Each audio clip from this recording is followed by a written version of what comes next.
Jayden Daniels had the best season we've ever seen from a rookie NFL quarterback. Huge gain for Daniels. The Daniels with the key. Daniels fires, end zone, touchdown.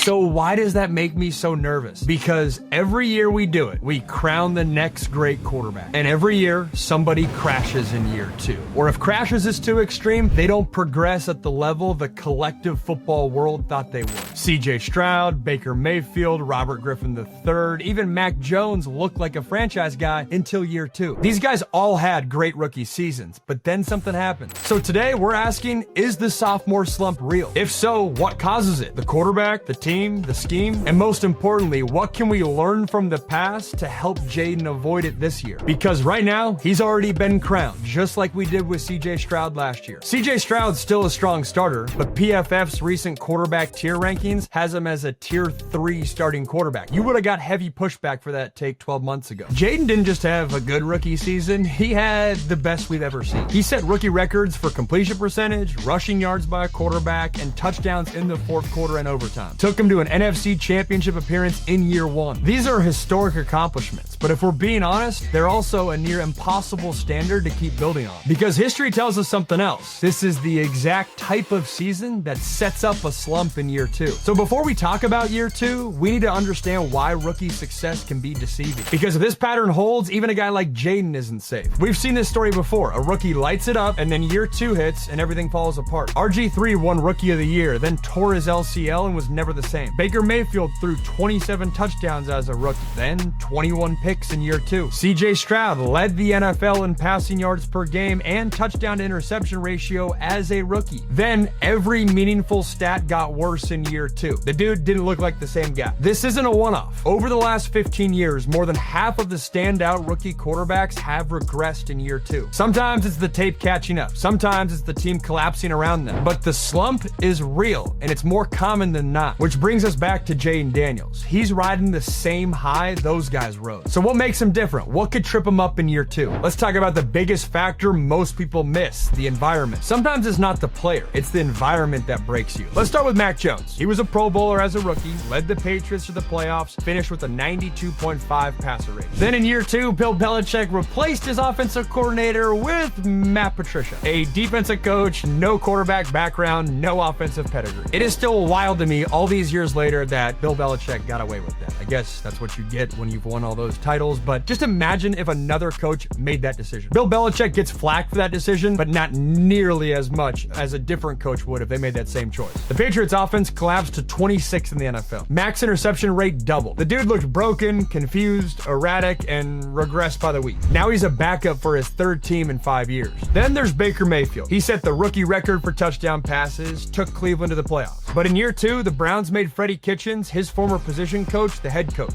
They overestimated him because of his chemistry with Baker, and overestimated the fact that he never called plays at the NFL level. Baker then threw 21 interceptions. The offense was a mess. And that mistake set the franchise back years. Even CJ Stroud, once the golden child of rookie quarterbacks, wasn't immune. His first season, incredible. 4,100 yards, 23 touchdowns, just 5 picks, and a playoff win. But in year 2, the Texans lost both starting tackles to injury. At one point, they started 4 different combinations in just 5 games. Stroud's pressure rate jumped, his sack total went up, and so did his turnovers. Environment's also a factor. While I'm not ready to fully anoint Jayden Daniels as the better NFL quarterback than Caleb Williams. You put Caleb Williams in that Commanders offense last year, he would have had a ton of success. You put Jayden Daniels with that Bears offensive line, I think he would have struggled. Jayden could still very well be the better NFL quarterback, but we can't underestimate the importance of environment. The common theme here though, none of these guys just forgot how to play football. They walked into worse situations and paid the price. And that's why Jayden Daniels might have the rarest gift of all for a year 2 quarterback, continuity. So what's different for Jayden? He's got the same head coach, the same offensive coordinator, an improved offensive line, more weapons than he had as a rookie. Sounds like the perfect setup, right? It sounds a lot like what CJ Stroud had going into year 2, and even he still hit a wall. So we have to ask, is there actually something unique about Jayden's setup that gives him a better shot? Let's start with the obvious. Jayden is a true dual threat. The dude ran for nearly 900 yards last year. This is important because it gives Washington a greater margin for error. If the protection breaks down or the reads just aren't clean, Jayden can still move the chains.